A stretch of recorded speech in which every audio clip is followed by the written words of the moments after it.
ओम नमः सिद्धेश्वर। मंगलमय मंगल करण वीतराग विज्ञा नमो ताहि जाते भये अरहंत आदि महान करि मंगल करि हो महाग्रंथ करण को काज जाते मिले समाज सब पावे निज पद राज। मोक्षमा प्रकाशक ग्रंथ राज पर हमारी चर्चा चल रही है और इसमें 9वें अधिकार में अपन देख रहे हैं पुरुषार्थ से ही वास्तव में मोक्ष की प्राप्ति हो सकती है, अन्य कोई विधि मोक्ष की नहीं है। इसमें अब लेकिन जिस जीव को पुरुषार्थ करना नहीं है, कोरे बहानेबाजी करना है, दूसरों के माथे ढोलना है सारा का सारा काम कि भाई मैं क्या करूं, कर्मों के हिसाब से ही तो होगा, या बाहर का कुछ निमित्त बने तो ही होगा, काल लब्धि बने तो ही होगा, होनहार बने तो ही होगा, वो तरह तरह के बहाने ढूंढता रहता है। तो वो सारे बहाने तो दरकिनार कर दिए। तोड़रमल जी ने बिल्कुल स्पष्ट समझा दिया कि किसी का भी कोई दोष नहीं है, तेरा ही दोष है अगर तू अभी भी पुरुषार्थ नहीं करता है। बहानेबाजी मत कर, पुरुषार्थ बिना तेरा काम होने वाला नहीं है।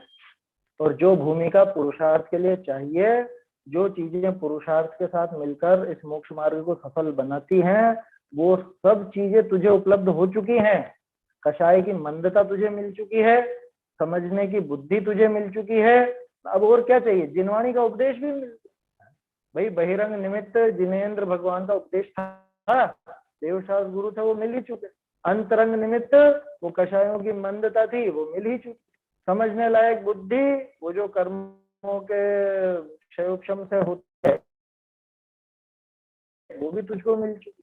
अब क्या बचा भी अगर रहती है तो वो तेरी तरफ से रहेगी, किसी और की तरफ से नहीं। ऐसा स्पष्ट तोड़रमल जी ने यहाँ पे काफी समझाया है विस्तार से। कल अपन देख रहे थे अलग अलग तरह की पद,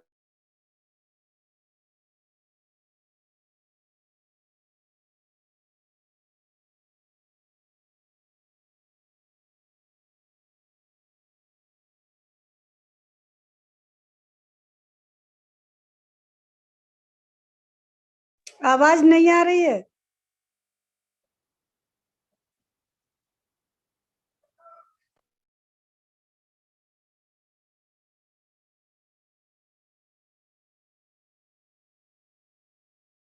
आवाज नहीं आ रही है।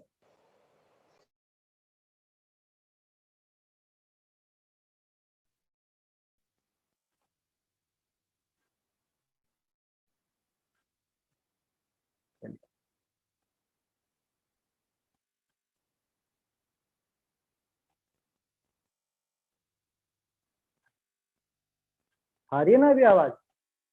या आज नेटवर्क की कुछ समस्या है, बार बार ये हट रहा है यहाँ से। हाँ, आवाज आ रही है। हाँ, नेटवर्क की कुछ दिक्कत है। चलिए कोई बात नहीं, जैसा भी चलता है अपन तो समझने का प्रयास करते हैं। तो क्या बात कर रहे थे अपन कि जब मंद कषाय हो, यानी कषायों की ऐसी मंदता हो और समझने लायक बुद्धि हो, उस अवसर में तो ये उपदेश कार्यकारी।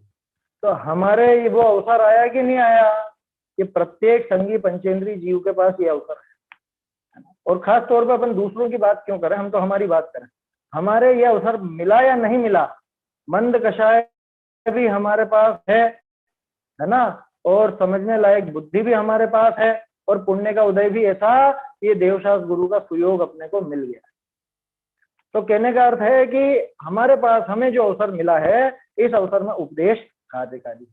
दूसरी बात, हमें उपदेश मिल गया, ये बहिरंग निमित्त मिल, और अंतरंग भी कषाय की मंदता है। इस अवसर में अगर पुरुषार्थ करें तो इस अवसर में पुरुषार्थ भी कार्य करे, इसी अवसर में काम करेगा। तीव्र कषाय में अगर पुरुषार्थ करेगा तो पाप ही क्या करेगा। कल देखी थी ना ये पंक्ति, जिस समय जीव के तीव्र कषाय का दौर चल रहा है, उस समय अगर वो पुरुषार्थ भी करता है तो विपरीत ही करता है। वो विषय भोगों का ही पुरुषार्थ करता है, उधर ही दिमाग दौड़ाता है, उधर ही अपने विकल्प चलाता है, वहीं पर इसकी सारी की सारी रुचि, सारी मेहनत सारी वहीं लगती विकल्पों। समझ में बात? इसलिए मंद कषाय चाहिए उस पुरुषार्थ, सही पुरुषार्थ के लिए, मोक्ष के पुरुषार्थ के लिए जो मंद कषाय की भूमिका चाहिए वो मंद कषाय की भूमिका भी हमें रोज रोज प्राप्त। कल काफी विस्तार से अपन ने इस बारे में बात की थी। रोज वो अपने को मौका मिलता है। सुबह आप जब मंदिर जाते हो, भगवान के दर्शन पूजन आदि करते हो अथवा ये स्वाध्याय आदि अपन करते हैं, उस समय पर्याप्त अवसर अपने को मिलता है अगर अगे तो ये पुरुषार्थ करें। लेकिन हम गड़बड़ कहाँ करते हैं, हम उस मंद कषाय के भाव को बस हाँ अच्छा लग रहा है अच्छा लग रहा है, क्योंकि मंद कषाय मंद आकुलता है, उस मंद आकुलता को सुख समझ बैठते हैं। आज के आनंद की जय उसको आनंद समझ बैठते हैं। अब फिर उससे आगे बढ़ने की कोशिश क्यों करेंगे, वहीं प्रमादी हो जाता, वहीं प्रमादी हो जाता। तो पूजाएं बोली, इधर का इधर द्रव्य था या एक जिनवाणी पढ़ ली या सुन ली है, अब तो वो उसमें भी बहुत सुविधा हो गई है। मोबाइल चला लो, दिन भर चलता रहे, घर के काम भी करते जाए और सोचते हैं कि आराम से बड़े मंद कषाय है ही सही, आकुलम है तो ऐसा लगता है हाँ सुख मिल गया। तो इसने उस मंद कषाय के प्रवाह को, उस मंद कषाय के अवसर को, इस अवसर को जहां हो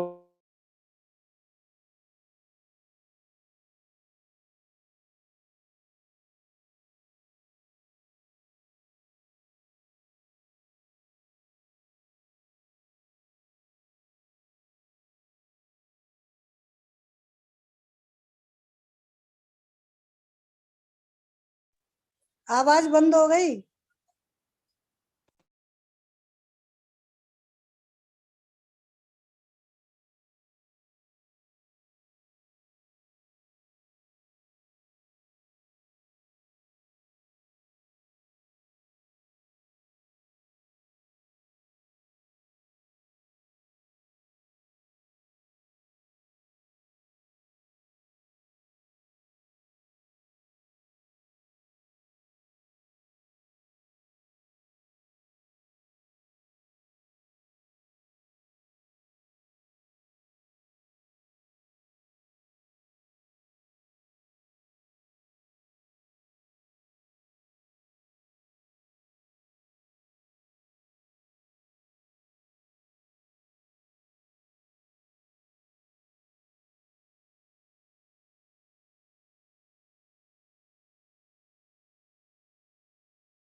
आवाज नहीं आ रही है।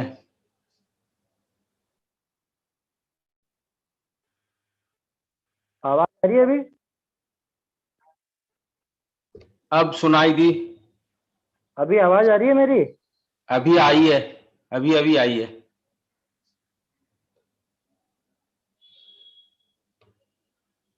फिर नहीं आ रही है, फिर से आवाज चली गई। हाँ, एक मिनट देखते हैं आज कुछ क्या नेटवर्क की समस्या है ये बात।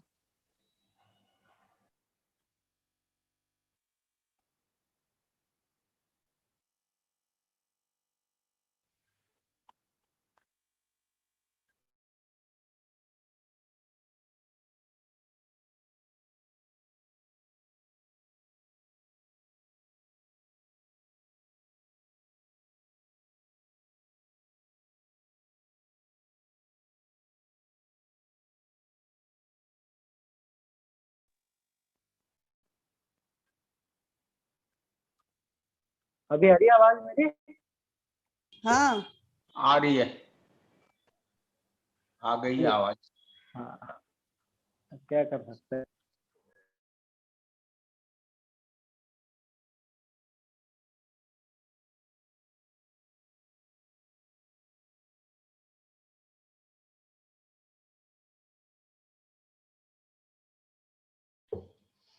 फिर बंद हो गए। याद आ जाएगी उनको, हो जाएगी।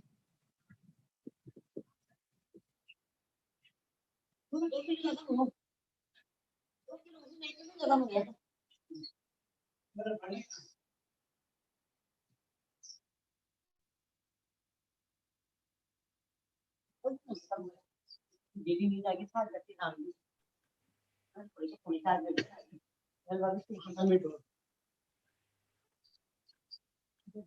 अपने से बादाम की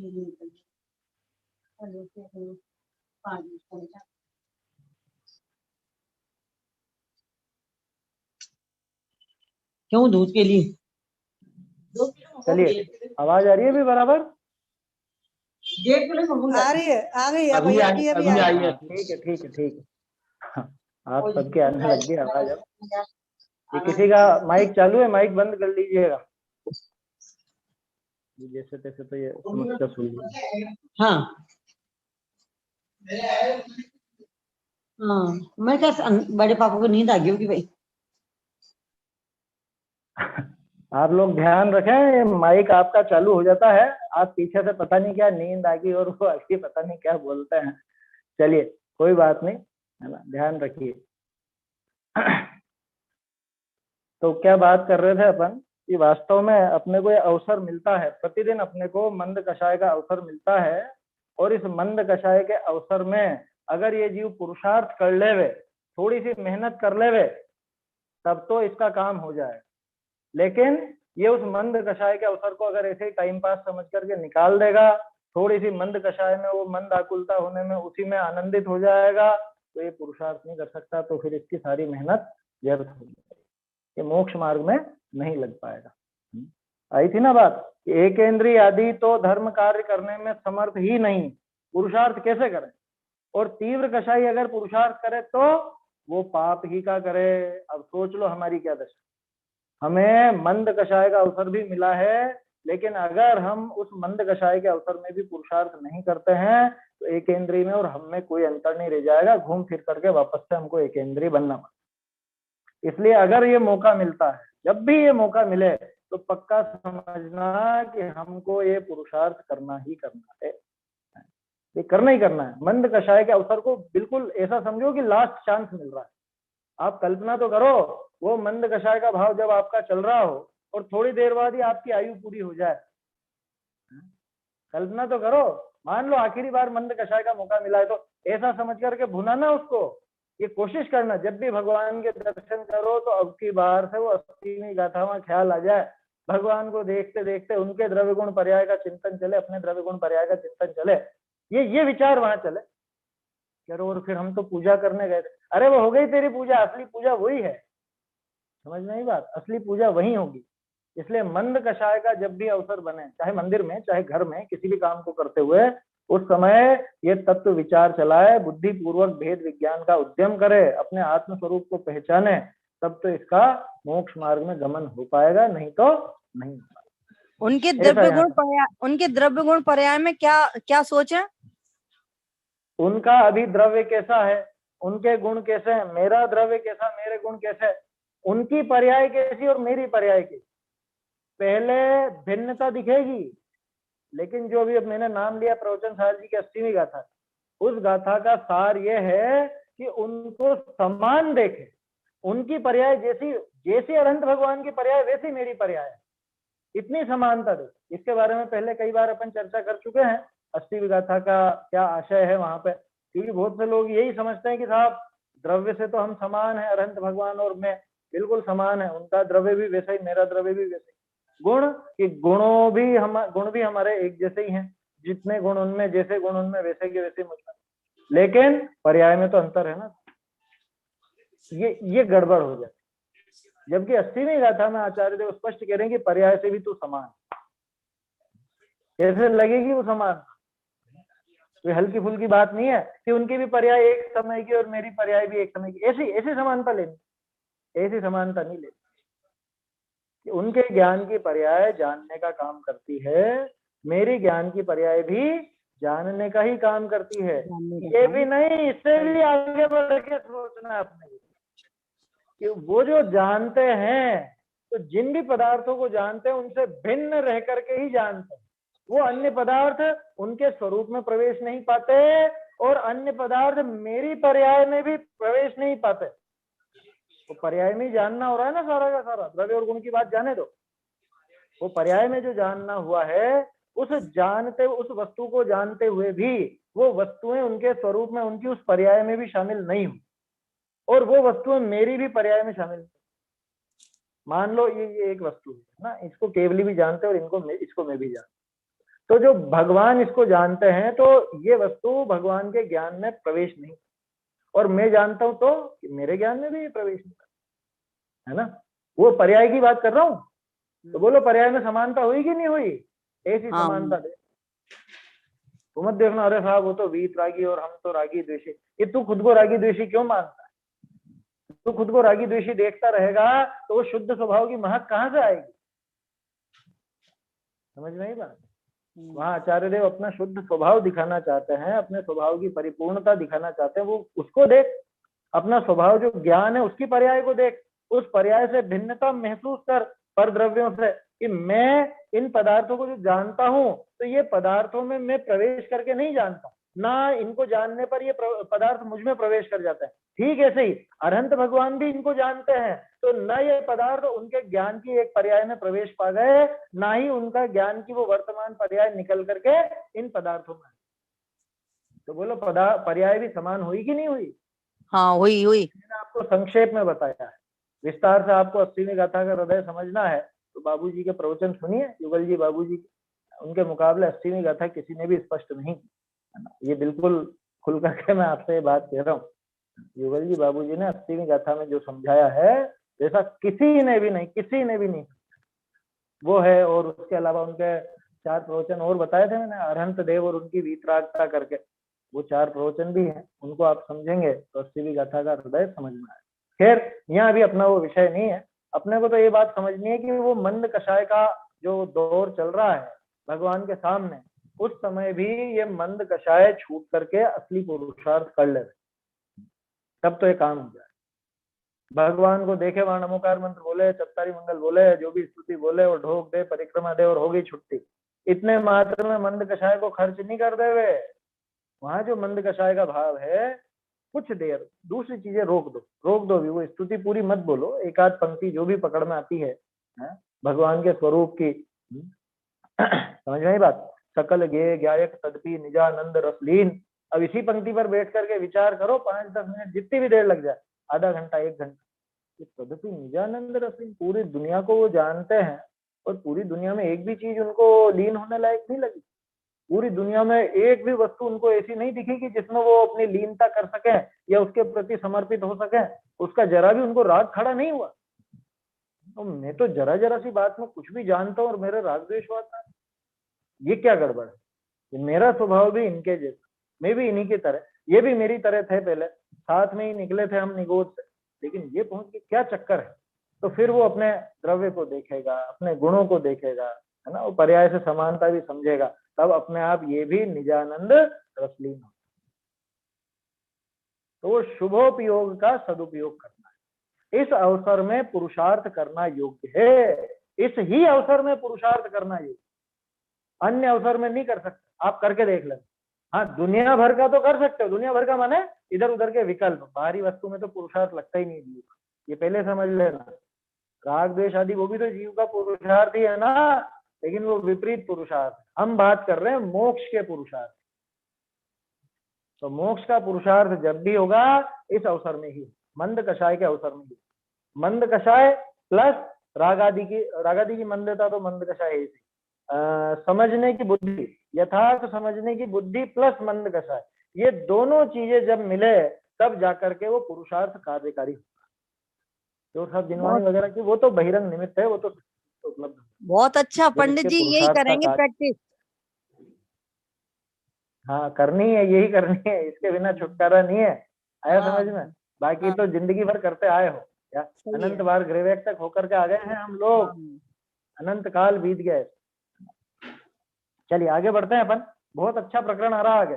जीव मंद कषाय में कैसा प्रवर्तन करता है, तीव्र कषाय में कैसा प्रवर्तन करता है, वो सब यहाँ पे नजर देखते हैं।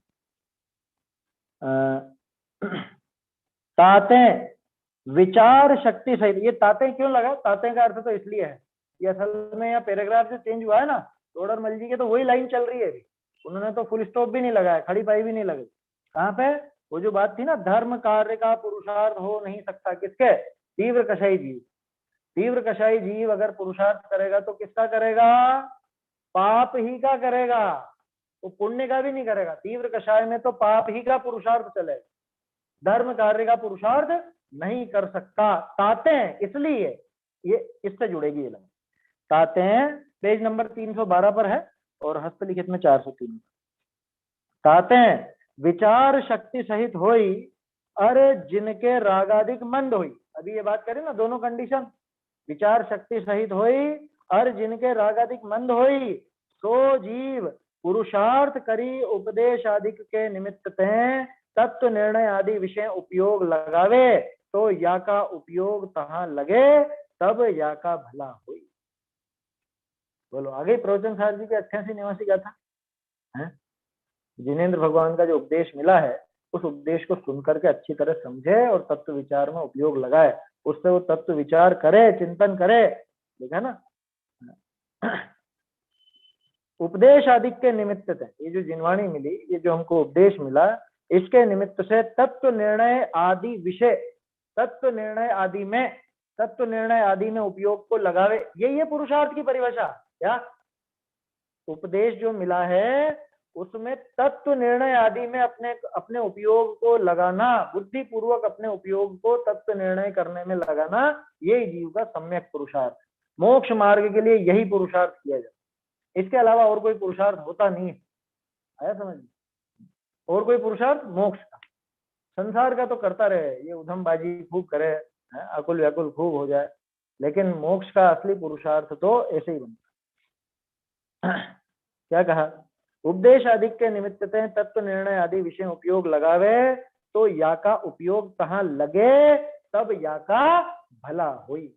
ये भला होने की कंडीशन, इस सूरत में इस जीव का भला होगा, इस दशा में इस जीव का भला होगा, ऐसी कंडीशन बने तभी जाकर के भला होगा, उसके बिना भला होना होगा। अब देखना, जो इस अवसर विषय भी तत्व निर्णय करने का पुरुषार्थ न करे, कौन से अवसर में, वही जो इतने कल और आज अपन ने जो इतनी लंबी चौड़ी बात की ना, आपके मंदिर जाने में, पूजा करने में, स्वाध्याय में, इस अवसर में भी, इस अवसर विषय भी पुरुषार्थ न करे, परमाद ते काल गमावे। क्या क्या करता है देखना, मंद कषाय और बुद्धि भी मिल गई तो क्या क्या करता है, परमाद ते काल गमावे। कैसे के, तो मंद रागादि लिए विषय कषायनी के कार्य नहीं ही विषय प्रवर्ते, के व्यवहार धर्म कार्य नहीं विषय प्रवर्ते, तो अवसर तो जाता है।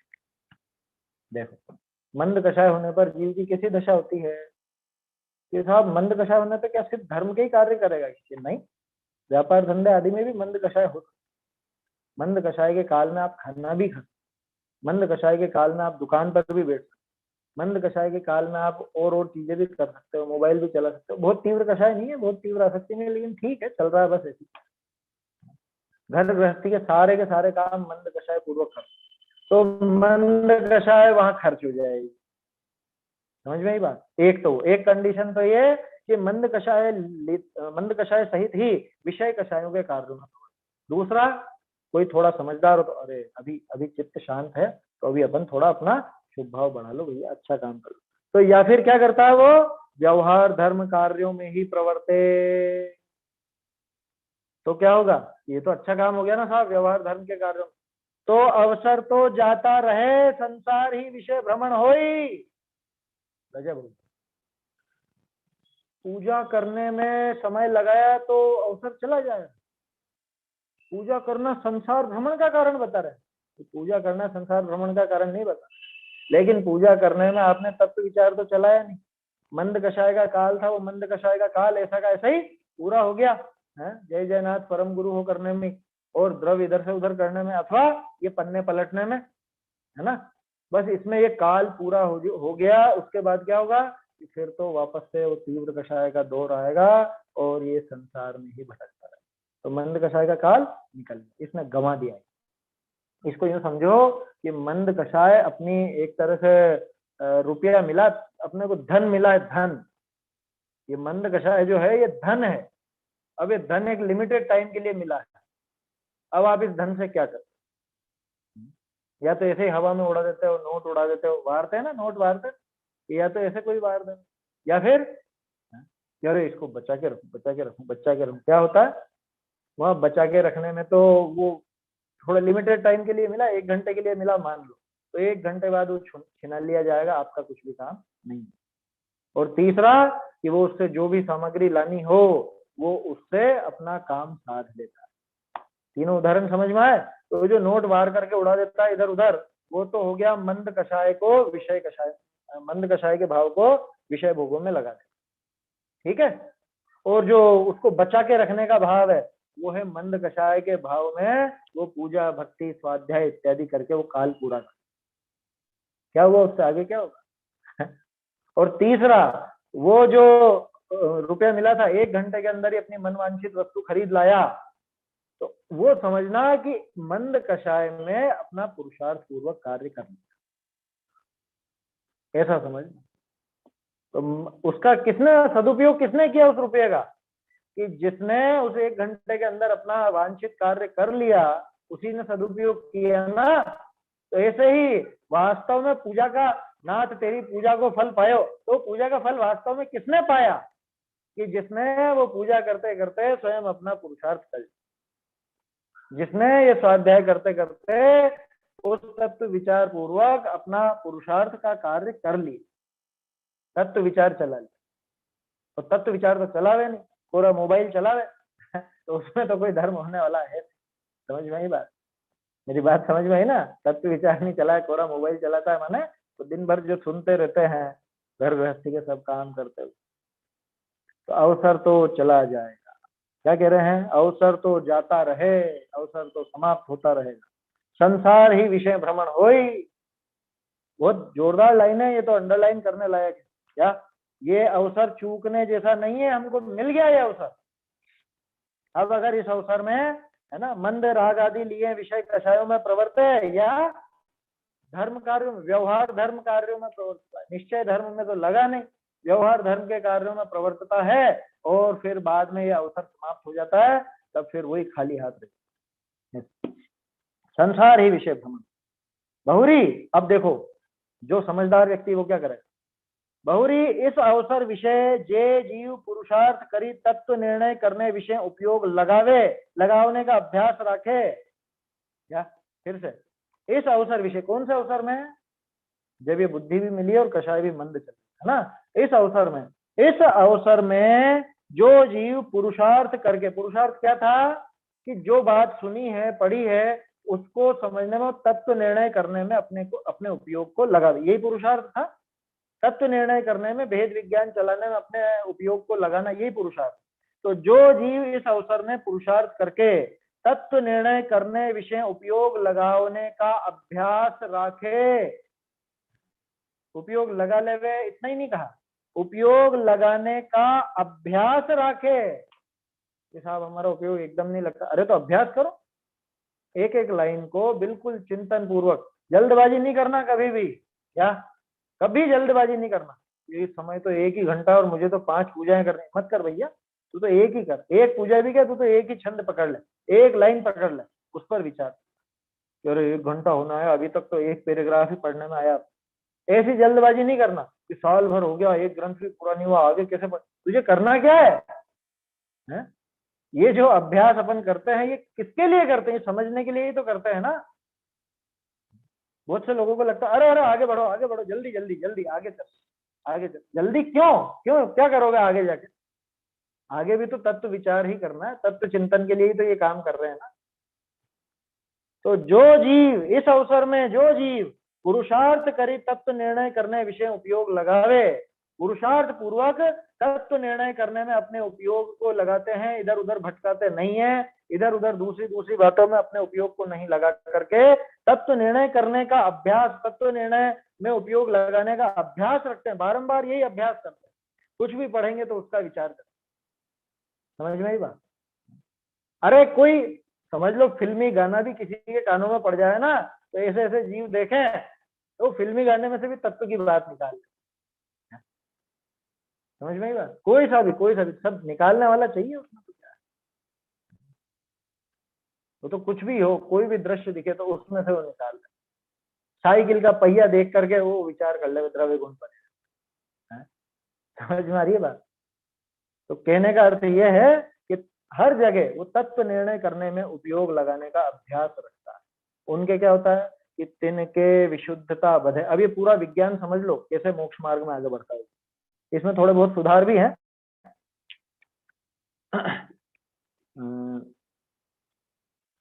हाँ, इसमें जो विशुद्धता बढ़ेगी है, शक्तिहीन होगी, उपशम होगा, आएगी, ये सब जो भविष्य काल का लिखा है ना, ये सब वर्तमान का कर लो। बढ़ती है, होती है, होगा, ये इस तरह से होता है, इस तरह से कर लेना। क्या कह रहे हैं देखो, मैं मूल में ये पंक्तियां पढ़ता हूँ। उपयोग लगाने का अभ्यास रखे, तिनके विशुद्धता बढ़े।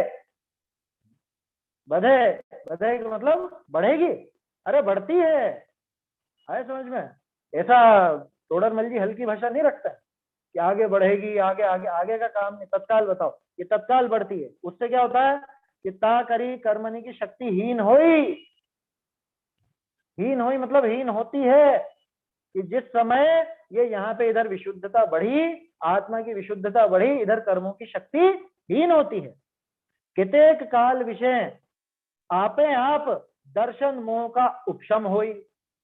कितने ही काल में अपने आप ही स्वयं में भी, देखो तो सही, तोडरमल जी कह रहे हैं ये चला करके दर्शन मोह का उपशम नहीं करता, कितने ही काल में अपने आप दर्शन मोह का उपशम हो जाता है। ये विधि बता दी उन्होंने, क्योंकि कोई पूछेगा कि साहब हमको ये अब करना है, मोक्ष का उपाय करना है, क्या करें? कि तू तो एक काम कर, दर्शन मोहिनी का उपशम कर। ये कैसे करूं बताओ? कोई उपाय नहीं है डायरेक्ट कोई उपाय नहीं। सीधा उपाय यही है कि तू तो पुरुषार्थ पूर्वक तत्व विचार करने में, तत्व निर्णय करने में अपने उपयोग को लगाने का अभ्यास रख। वो अभ्यास से क्या होगा कि निरंतर उसका वो तत्व निर्णय का जो अभ्यास चलेगा, उससे इस जीव के विशुद्धता बढ़ेगी। उससे क्या होगा कि वो विशुद्धता बढ़ेगी तो अपने आप कर्मों की शक्ति हीन होगी, और वो शक्तिहीन होते होते अपने आप ही एक समय ऐसा आएगा कि वो दर्शन मोह का उपशम हो जाए, स्वयं होगा। ये चाह करके करे तो नहीं होने वाला, करके बता देना कोई भी। या एक उदाहरण बताओ दो, पुराणों में या कोई सिद्धांत ग्रंथों में भी आपने पढ़ा हो कि उस जीव ने सोचा मैं तो अभी दर्शन मोह का अभी उपशम करता हूं, और उसने तत्काल 2 मिनट में वो उपशम कर दिया। एक भी जीव नहीं मिलेगा, कर नहीं सकते, हो नहीं सकता। तोडरमल जी जानते थे, कर्णा योग के विशेषज्ञ विद्वान थे। समझ में आ रही है बात? देखो तो सही, मुझे तो तोडरमल जी की इस बात पे ज्यादा महिमा आती कि कर्णा योग के विशेषज्ञ विद्वान होने पर भी अध्यात्म का ही पक्ष ले, अध्यात्म को ही आगे करते, वस्तु का जो वास्तविक स्वरूप है उसी को आगे रख करके बात करते थे। ये तो चाह करके करना चाहे नहीं होने वाला, बिल्कुल नहीं होना। तो क्या है पद्धति की? एकमात्र यही पद्धति कि तू तो तत्व निर्णय करने में अपने उपयोग को लगा, उससे तेरे विशुद्धता बढ़ेगी। विशुद्धता बढ़ने से उन कर्मों की शक्ति स्वयमेव क्षीण होगी, स्वयं उनका क्षीण होगी, और फिर कितने ही काल में अपने आप उस दर्शन मोहिनी का उपशम हो जाएगा। तब याके तत्वनि की यथावत प्रतीति आवे, आवे मतलब आती है, तब जाके उसके यथावत प्रतीति आ जाए। बोलो क्या किया इसने? उसके पहले यथावत प्रतीति नहीं थी, उसके पहले यथावत प्रतीति का अभ्यास, उसके पहले वो पुरुषार्थ था। क्या? उस तत्व निर्णय का जो पुरुषार्थ चल रहा था, उस तत्व निर्णय के पुरुषार्थ की बदौलत ही ये इसके कर्मों का उपशम हुआ है, और ये तत्वों की यथावत प्रतीति आई है। जैसे वो तत्व है वैसी की वैसी इसको प्रतीति आई, जिसको हम कहते हैं सम्यक दर्शन। तब जाके सम्यक दर्शन। ये सम्यक दर्शन का सबसे सीधा उपाय बता दिया तोडरमल जी ने, इसके अलावा कोई उपाय नहीं है। बता दो, बता दो, आप पूरे जिनागम में देख करके बता दो इससे सीधा उपाय। तोडरमल जी ने जिनागम से ही निकाला है, लेकिन इतने सरल भाषा में अपने सामने रख दिया। और कोई उपाय हो तो बताओ कि नहीं साहब, देवशास्त्र गुरु का श्रद्धान। ये देवशास्त्र गुरु का श्रद्धान भी क्या ऐसे ही हो जाता है? देवशास्त्र गुरु के श्रद्धान को क्या समझते हैं कि यही सच्चे हैं और दूसरे नहीं है, बस इनको ढोक देंगे, दूसरों को हम ढोक नहीं देंगे, इतना मात्र हो गया, छुट्टी? अरे उसमें शामिल है। अभी देखो चारों का समन्वय करेंगे आगे तोडरमल जी, सम्यक दर्शन के 4 भेद बता के उन सबका आपस में समन्वय करेंगे, उन सब लक्षणों। वहां देखना देवशास्त्र गुरु के श्रद्धान का अर्थ क्या है, वहां भी यही अर्थ निकल के आया। समझ में आ रही है बात? क्योंकि जिसको उन तत्वों का यथार्थ निर्णय नहीं हो, जिसको वो तत्वों की यथार्थ निर्णय करने की रुचि नहीं हो, उधर का उपयोग नहीं लगावे, उसको वास्तव में देव गुरु शास्त्र का भी श्रद्धान यथार्थ नहीं, मैंने उसको व्यवहार श्रद्धान भी नहीं हूं। कोई उपाय नहीं है सम्यक दर्शन का इसके अलावा। सम्यक दर्शन इस यथावत प्रतीति का नाम है, और ये यथावत प्रतीति होती है उस दर्शन मोह के उपशम से, और वो दर्शन मोह का उपशम होता है कर्मों की शक्ति क्षीण होने से, और वो कर्मों की शक्ति क्षीण होती है खुद की विशुद्धता बढ़ने से, और खुद की वो विशुद्धता कभी नहीं बढ़ती जब तक ये तत्व निर्णय करने में अपने उपयोग को नहीं लगा। और तत्व निर्णय करने में उपयोग ये तभी लगा पाता है जब इसके मंद कषाय का दोष। तो मंद कषाय हमको प्राप्त है, विचार करने की शक्ति हमको प्राप्त है। अब क्या करना है कि तत्व निर्णय करने में उपयोग लगाओ, यही उपाय है। और कोई आपके हाथ, एक भी उपाय आपके हाथ, अरे और तो और छोड़ो, देवशास्त्र गुरु का संयोग तक आपके हाथ में। लॉकडाउन में बंद पड़े थे ना घरों में, हुआ था क्या देव गुरु शास्त्र का संयोग मिला था क्या? पगला गए थे लोग बात, अरे मेरे तो दर्शन नहीं हुए, अरे मेरे तो दर्शन नहीं हुए, अरे मेरे तो है, अरे क्या बिल्कुल पागल हो गए। इतने वर्षों तक क्या किया हमने, क्या पढ़ाई, क्या सुना? तत्व निर्णय करने का उपाय कर, तत्व निर्णय में अपने उपयोग को लगा, ये काम करने का। पंडित जी, तो या का तो कर्तव्य, अब देखो खास चीज, हमारा कर्तव्य क्या है इनमें से? पंडित देवशास्त्र जी गुरु को बुला करके लाना हमारा कर्तव्य है, कि मंद कषाय हमारा कर्तव्य है, कि वो बुद्धि मिलना हमारा कर्तव्य है, कि कर्मों का उपशम क्षय क्षयोपशम करना हमारा कर्तव्य है, कि वो विशुद्धि बढ़ाना हमारा कर्तव्य? क्या है हमारा कर्तव्य? विशुद्धि बढ़ाना? नहीं, विशुद्धि बढ़ाना भी हमारा कर्तव्य नहीं है। आप चाह के बढ़ा दो, जब आपको तेज गुस्सा आ रहा हो ना, तब बढ़ा के बता देना, तब नहीं तत्व बढ़ेगी। निर्णय करना, तत्व निर्णय करना। ये आगे आ रहा है। तो या का तो कर्तव्य तत्व निर्णय का अभ्यास ही है। विशुद्धि आप चाह के भी नहीं बढ़ा सकते, जब तेज गुस्सा आ रहा हो तब करके बताना, विशुद्धि बढ़ा के बताना। अरे पर्याय क्रमबद्ध है, अपने अपने क्रम में आ रही है ना, और वो परस्पर निमित्त निमित्तिक संबंध जो कर्मों के साथ है वो भी है, उसकी भी मना नहीं करते। अब लेकिन आपको पता नहीं है ना कब वो दौर चलेगा, कब चलेगा। जब चल रहा हो तब हथिया लो उसको। जब दिख रहा है अपने को कि अभी मंद कषाय का दौर चल रहा है, उस समय ये काम कर लो। विशुद्धि बढ़ाना, बढ़ा के बताओ कैसे बढ़ाओगे? विशुद्धि बढ़ाना हमारा कर्तव्य नहीं। कर्तव्य का मतलब हमारे हाथ में नहीं। कर्तव्य मतलब करने लायक नहीं, ऐसा नहीं कह रहा हूं मैं, करने लायक तो है, लेकिन हमारे हाथ की बात क्या है आपके हाथ की बात। विशुद्धि बढ़ाना आपके हाथ की बात हो तो विशुद्धि घटाना भी आपके हाथ की बात है। करके बताओ, अभी बहुत तेज गुस्सा, आपके ही भाव है ना, गुस्सा भी आपकी ही पर्याय में होगा ना, करके बता दो। अभी बहुत तेज गुस्सा करके बता दो, अभी जुगुप्सा का भाव करके बता दो। किसी का नहीं आ रहा साहब, आ ही नहीं रहा, क्या करें? खूब कोशिश करके भी नहीं आ रहा, नहीं आ रहा। तो हम चुपचाप देखो, मौका देखो, और मौका देख करके वो काम करो। समझ में ही बात? क्रिकेट का खेल होता है ना, इसमें बहुत चतुराई चाहिए। वो मौका देख करके खिलाड़ी जो खेलता है वो सफल होता है। जो अपनी अरे अभी मैं अभी पूरे 6 गेंद पे 6 छक्के मार दूंगा, अरे तू अभी जाकर के आउट हो जाएगा। तू देख, मौका देख, वहां पे जाके देख किस तरह से गेंद आ रही है, क्या है, कैसा पिच का मिजाज कैसा है, वो सब देख करके, और फिर वो उसके हिसाब से फिर धीरे धीरे धीरे धीरे अपने रन बनाना। लॉकडाउन ने मौका दिया तत्व ज्ञान का। हाँ, लॉकडाउन ने मौका दिया तत्व ज्ञान का ज्यादा, क्योंकि मंदिरों से दूर है तो घर में स्वाध्याय ज्यादा हुई। हाँ, तत्व निर्णय का मौका तो ज्यादा मिला है, लेकिन अब ये तो लॉकडाउन अपने नहीं ऊपर है कि दिया। हम इस काल को कैसे किस में निकाल दे। तोडरमल जी ने लिखा ना के तो व्यवहार धर्म की उसमें निकाल दे, के विषय भोगों में लगा के निकाल दे। लॉकडाउन तो सबको ही मिला, लेकिन बहुत लोगों ने तो वो नई नई चीजें बना बना के खाई। यही काम किया साल भर में कि अब ये मिठाई बना लो, वो मिठाई बना लो। आपको पता है, ऐसी रिपोर्ट आई थी अखबार, जितने व्यंजन अभी साल 1.5 साल में लोगों ने बना बना के खाए हैं, ये बेसन है ना, बेसन, जितना बेसन ये साल भर में बिका है वो 2 साल में नहीं बिकता। अब सोचो आप लोगों ने क्या क्या बनाया होगा, क्या क्या। तो जिसकी बुद्धि वहां सेव पकौड़ी उन्हीं में चल रही है, वो वही करेंगे। और जिसको तत्व विचार प्रिय है उसने तत्व विचार की, तत्व चिंतन की। और जो उन शुभ क्रियाओं में अटका हुआ था वो पगला गया। उनको पुलिस पकड़ पकड़ के ले गई कि चलो धोती दुपट्टे में ही ले गई। क्या गजब हो गया। खैर उससे अपने को मतलब नहीं, अपने को तो टोडर मल जी इशारा दे रहे हैं कि भैया ये जब भी मौका मिले, मौका हाथ से जाना नहीं, मौका चूक मत जाना, दाव मत चूको। यह कौन सा दाव? ये जो प्रतिदिन हमको दाव मिलता है, मंद कषाय का काल मिलता है, इसको चूकना। क्योंकि इतनी सारी चीजें हमने देखी, देखो क्या क्या देखा, विशुद्धता बढ़ना, कर्मों की शक्तिहीन होना, कर वो दर्शन मोहनी का अपने आप उपशम हो जाना, तत्वों की यथावत प्रतीति आ जाना। इनमें से क्या है अपने हाथ? इनमें से जो इसका प्रारंभिक रूप है ना, कौन सा? तत्व निर्णय का अभ्यास, इतना ही अपने हाथ।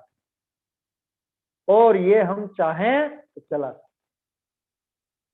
और नहीं चाहें प्रमादी बना रहे तो निकाल देता है। ऐसे ही काल निकल जाता है, जिंदगी निकल जाती, कोई कोरा का कोरा रह जाता है, जहां से आया वहीं का वहीं। इस ही ते देखो, ये बहुत बढ़िया पैराग्राफ है, ये तो अंडरलाइन करने जैसा है। क्या कह रहे हैं? तो इसका तो कर्तव्य तत्व निर्णय का अभ्यास ही है। इस ही ते दर्शन मोह का उपशम तो स्वयमेव होई, या में जीव का कर्तव्य किछु नहीं। दर्शन मोहनी में क्या कर लोगे आप? दर्शन मोहनी में आपका कितना कर्तव्य है? आपका है कर्तव्य कि हम करेंगे ये दर्शन मोहनी को अभी अभी उपशम करते हैं। आपके हाथ की बात नहीं, आप चाह करके इसका नाश नहीं करते। हमारे हाथ में तो वो तत्व निर्णय का ही अभ्यास करने का। फिर से देखिए पेज नंबर 20, अभी थोड़े दिन पहले भी अपन ने चर्चा की थी। पेज नंबर 20 पहले ही अधिकार का जो था, देखो क्या लिखा था वहां भी नीचे। तो इस जीव का तो मुख्य कर्तव्य आगम ज्ञान है, ये उससे भी प्रारंभिक बात। उसके होने से तत्वों का श्रद्धान होता है। अपने को तो ये बात पकड़नी, इस जीव का कर्तव्य क्या है? जो आगम ज्ञान की नहीं, अब आगे बढ़ो थोड़ा सा, आगम ज्ञान से भी आगे। आगम ज्ञान जो प्राप्त कर लिया, उसके आधार पर तत्व निर्णय करने में अपने उपयोग को लगा दे। आगम ज्ञान तो मिल गया, अब आगम ज्ञान के अनुसार तत्व निर्णय करने में अपने उपयोग को लगावे, यही इस जीव का कर्तव्य है ना। बाकी जो कर्मों का उपशम आदि है, उसमें इस जीव का कुछ भी कर्तव्य नहीं है, रंच मात्र भी कर्तव्य नहीं, चाह करके भी नहीं कर सकता उनमें भी। समझ में आ रही है बात? बहुरी अब देखो क्या क्या होता है। ताको होते हैं जीव के स्वयमेव सम्यक दर्शन हुई। क्रम बता रहे, पूरे मोक्ष तक लेके जाएंगे। अभी देखना मोक्ष तक कैसे पहुंचता है जीव इस तत्व विचार। तत्व विचार से क्या हुआ, एक बार क्रम दोहरा लो। तत्व विचार में उपयोग लगाया, उससे इसके विशुद्धता हुई। कषाय की मंदता तो थी सही, तब तो तत्व विचार किया, परिणाम विशुद्ध हुए। परिणामों की विशुद्धि से कर्मों की शिथिलता हुई। कर्मों की शिथिलता से अपने आप ही किसी काल में दर्शन मोहनी का उपशम हो गया। उस उपशम के होते ही सम्यक दर्शन आगे हो गया। अब देखो बहुरी सम्यक दर्शन होते हैं, एक सेकंड, हाँ, बहुरी ताको होते हैं जीव के स्वयमेव सम्यक दर्शन हुई, सम्यक दर्शन हो जाता। अब क्या होगा कि बहुरी सम्यक दर्शन होते हैं। श्रद्धान तो ये भैया कि मैं आत्मा हूं, मुझको रागादिक न करने। तो साहब सम्यक दर्शन हो गया तो अब मोक्ष हो जाएगा कि नहीं? सम्यक दर्शन होने पे इतना तो पक्का हो गया कि मैं तो आत्मा, मेरा तो स्वरूप बिल्कुल शुद्ध है और मुझे रागादिक भाव करने लायक नहीं है। ये उपादेय की पहचान हो गई ना। सम्यक दर्शन होते साथ वो श्रद्धा में बैठ गई बात। तो इतना तो आ गया, लेकिन क्या राग द्वेष रुक गए? राग द्वेष तो नहीं रुके। तो इतना तो उसको श्रद्धान हुआ कि मैं आत्मा हूं, मुझको रागादि न करने, परंतु चारित्र मोह के उदय पे रागादिक होगा। अभी तक दर्शन मोह का काम निपटा था, चारित्र मोह अभी बाकी है। तो चारित्र मोह के उदय में तो रागादि हो रहे हैं। मोक्ष कब होगा? कि मोक्ष तो आठों कर्मों का नाश होने पर होगा। अभी तो सिर्फ मतलब पहला कदम रखा गया है मोक्ष मार्ग। दर्शन मोहनी का उपशम हुआ तो सम्यक दर्शन हुआ, तो एक कर्म निपटा है अभी तो और बाकी है सब। तो चारित्र मोह से वो जो रागादि होते हैं वो तो अभी भी हो रहे हैं। हालांकि अंदर श्रद्धान पड़ा है कि रागादि मेरे करने लायक नहीं, मेरे स्वभाव भी नहीं है, और मुझे दोष देते हैं, मुझ में दोष लगाते हैं, तो मेरे करने लायक नहीं, छोड़ने लायक। कहाँ? अब देखो जब वो रागादि होते हैं, किसकी बात कर रहे हैं हम? सम्यक दृष्टि जीव की बात कर रहे हैं। सम्यक दर्शन तो हो गया है ना, लेकिन चारित्र मोहनी पड़ा हुआ है और उसके उदय में राग द्वेष भी होते हैं। सम्यक दृष्टि को तीव्र राग द्वेष होते हैं कि नहीं होते? होते हैं। कभी वो भी होता है। कहा तीव्र उदय होई तब तो विषयादि विषय प्रवर्ते है। लो, ये सम्यक दृष्टि जीव के भी तीव्र चारित्र मोह का उदय हाँ होता है ना, कहाँ दिक्कत है? अकेली अनंतानुबंधी की बात थोड़ी ना है। अप्रत्यक्षानावरण में भी तीव्रता और मंदता होती है, प्रत्यक्षानावरण में भी तीव्रता मंदता होती है, संज्वलन में भी तीव्रता मंदता। हाँ, ये अलग बात है कि इसकी तीव्रता का स्तर वो अनंतानुबंधी जैसा नहीं होता। अनंतानुबंधी की तीव्रता और अप्रत्यक्षानावरण की तीव्रता में अंतर है, इतना तो अपने को समझना है ना। कहा तीव्र उदय हुई, जब सम्यक दृष्टि जीव के तीव्र उदय होता तब क्या होता हो? सम्यक दृष्टि को भोजन करने का भाव नहीं आता होगा है? जब उसके तीव्र उदय होता है तब तो विषयादि विषय प्रवर्त है। क्या कह रहे हैं? सम्यक दृष्टि जीव विषय कषाय में प्रवर्तता है, बिल्कुल प्रवर्तता है। उसके अभी चारित्र मोह बाकी है, उसके वो चारित्र मोह के कारण, चारित्र मोह के उदय के कारण वो राग आदि भाव होते हैं और उस अनुसार उसकी प्रवृत्ति भी देखी जाती है। अरे वो भाई पर चक्र तक चला देता है, ऐसी प्रवृत्ति भी देखी जाती है। शायद सम्यक बोलो, चारित्र मोह का ही काम है ना। वहां पे आदिनाथ जी जो अभी समझ लो बस उन्हीं दशा लेने ही वाला, लेकिन उसके पहले तक क्या हो रहा था? नृत्य देख रहे थे, नीलांजना का नृत्य। जन्मदिन पर वो देवी आई थी और वो देवी वहां पे नृत्य कर रही थी और ऐसा था। बताओ, सम्यक दृष्टि जी तीर्थंकर कि उनके भी ऐसा चारित्र कि हाँ, चारित्र मोह के उदय में जीवों को विषय भोग का भाव आता है।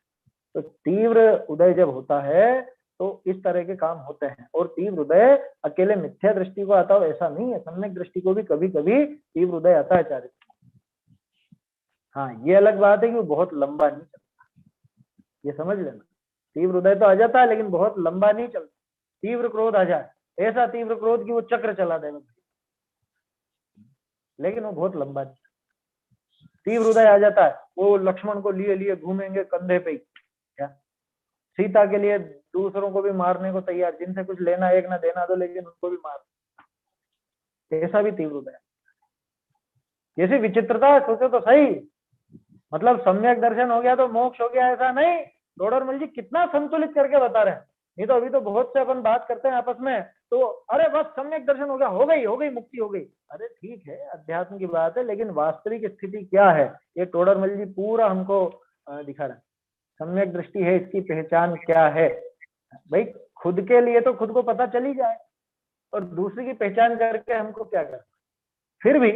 फिर भी सम्यक दृष्टि की बाहरी पहचान के रूप में उसके जो 8 अंग हैं, निशंकित आदि अंग हैं, है ना, या प्रशम, संवेग, अनुकंपा, आस्तिक्य हैं, ये चीजें नजर आती है। देव शास्त्र गुरु का दृढ़ श्रद्धान उसके नजर आता है, 7 तत्व का श्रद्धान नजर आता है, और चीजें, वो सब चीजें। तीव्र कषाय देख करके ये मत सोच लेना कि इसको सम्यक दृष्टि।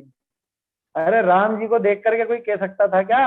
उस दशा में देख करके कह सकता था क्या कोई ये सम्यक दृष्टि होंगी? या भरत जी को देख करके जब वो चक्र चला रहे थे, या 96,000 रानियां हैं जब वो इतने सब विवाह करे, तब कोई कहता अरे ये भी कोई सम्यक दृष्टि है? ऐसा कैसा सम्यक? समझ में ही बात। देखो, जिसको होगा उसको तो स्वयं में पता चलेगा ही चलेगा कि मुझे सम्यक दर्शन हुआ है कि नहीं हुआ, क्योंकि आनंद आएगा ना। और दूसरे को हुआ कि नहीं हुआ उसमें अपना समय व्यर्थ नहीं करना। फिर भी पहचान चिन्ह है, इससे पहचान हो जाती है, मतलब अनुमान लगाया जा सकता है। जैसे मुनिराज के 28 मूल गुणों को देख करके हमको अनुमान लग जाता है कि हाँ, इनको भावलिंग हो सकता है या इनको नहीं हो सकता है।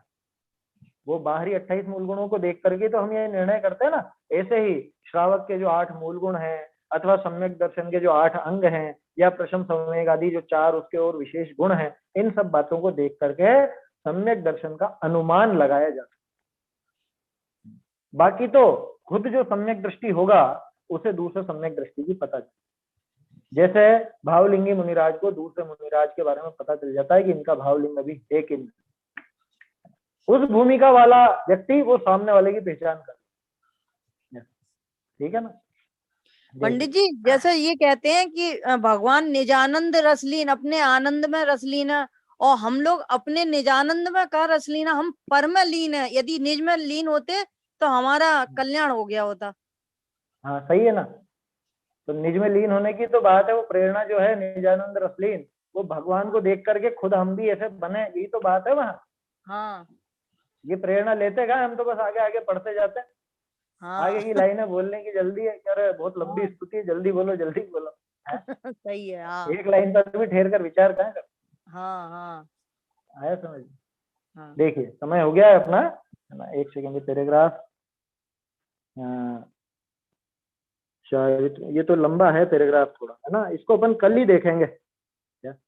अभी तो ये 2 पैराग्राफ जो आज अपन ने पढ़े बहुत काम के हैं, हमने तो डबल अंडरलाइन कर रखा है। तो आप लोग भी इनको बहुत अच्छे से पढ़ें कि वास्तव में कैसी दशा होती है। ये बीच में क्या चीज है, कोई प्रश्न आया था क्या? एक सेकंड में देखते ये हैं। आया वो रामचंद्र रामचंद्र जी जी सम्यक दृष्टि थे, फिर भी वे लक्ष्मण के शव को लेकर क्यों भटकते रहे? उन्हें अपना सम्यक दृष्टिपना याद क्यों नहीं आया? यही तो बता रहे हैं यहाँ, चारित्र मोह का ऐसा खेल है, चारित्र मोह की ऐसा उदय की तीव्रता कि उसमें ऐसा भाव आया, वो अरे कौन बोलता है इसको कि ये मर गया, तुम मर गए होंगे, तुम्हारे बाप दादा मर गए होंगे, तुम कैसे इसको मरा हुआ कहते हो? इतना इतना तीव्र भाव।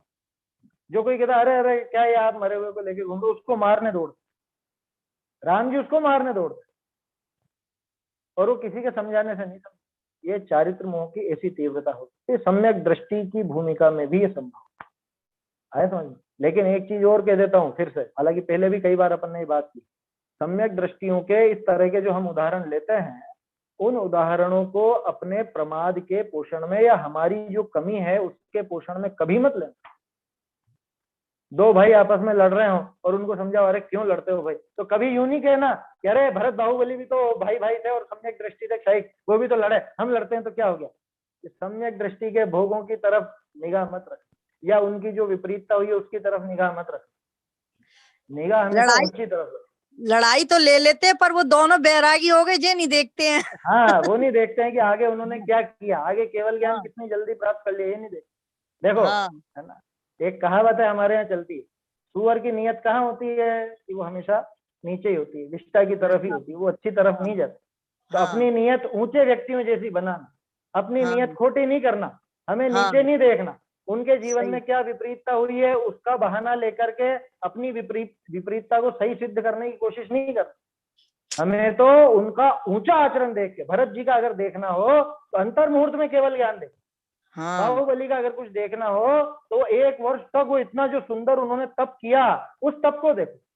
सही बात है। समझ में आई बात? ये चीजें देखना, ऊंची चीज पर निगाह रखनी, ऊंचा बनना है तो ऊंची तरफ निगाह रखो, जिसको नीचा बनना है वो नीचे देखे, ऐसा है ना। इस और इसमें पैराग्राफ भी को इसमें भी आज अपन सारा खेल दृष्टि का ही है। हाँ, सारा खेल दृष्टि गई, दृष्टि सुधारनी है हमको, दृष्टि सुधरी तो सृष्टि सुधरी। हाँ चलिए, निज निधि निज में बताई यह अनंत उपकार है, इसके लिए जिन वाणी माँ को वंदना शत बार, वंदना शत बार।